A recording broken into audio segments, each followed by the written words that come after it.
Am I the a-hole if I cut off family that treat me differently because of my skin color? For starters, they all deny doing this. Every single Time. I'm 35F, and my birthday was just a few weeks ago. Like clockwork, my stepdad, 66M, didn't say a word to me. No happy birthday, no quick text, no acknowledgement in passing. It's not new, it's a pattern I've learned to expect. A few years ago, we were all on vacation in Hawaii, and the trip overlapped with my birthday. The whole immediate family was there. My mom, my stepdad, my siblings, the grandkids, even my aunt. People said happy birthday throughout the day.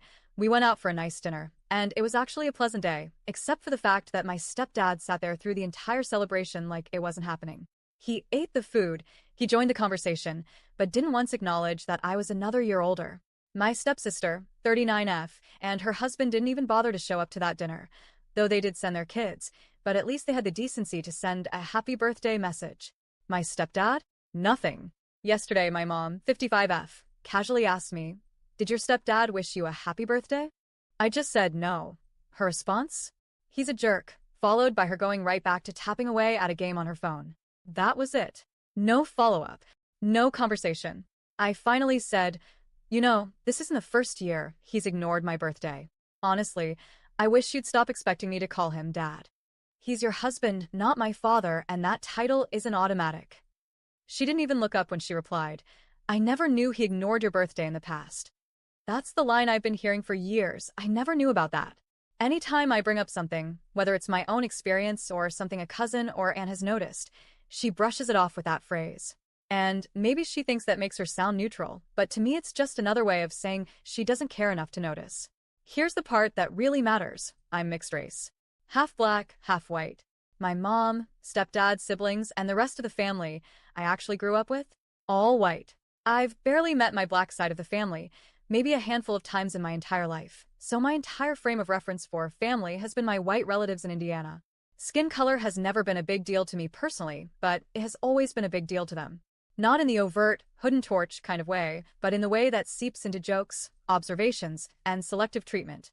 And if you ask them about it, they'd swear up and down they aren't racist. I'll never forget the first time my aunt came to visit me in Chicago.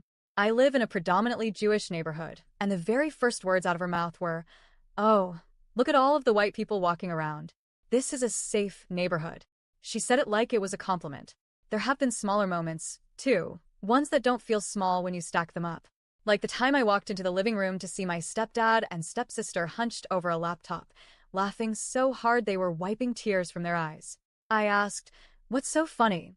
And they exchanged a look before saying, "No, you wouldn't get it." Later, curiosity got the better of me, and I found the video myself. It was a clip of a little kid with a speech impediment, and the adults in the video were goading her into repeating what sounded like the N-word over and over. My stepdad and stepsister found it hysterical. My mom married my stepdad when I was 15, but they had already been together before that, secretly, because she was still married to my dad. She ended up pregnant with my youngest sister, now 21F, and since she couldn't afford another child on her own, she wrote my stepdad a letter basically demanding they get married and that we move into his house. We did when I was 13. That house never felt like home. My stepdad yelled about everything, and I don't mean from talking tos. I mean full-on screaming over dishes not being put away fast enough, floors not being swept exactly right, the trash not being taken out immediately. We told my mom we were scared of him, and she told us it was our fault.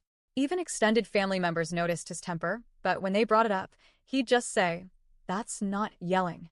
And then there were the evenings I came home from marching band practice or sports practice to find him sitting in the living room, watching porn on the TV.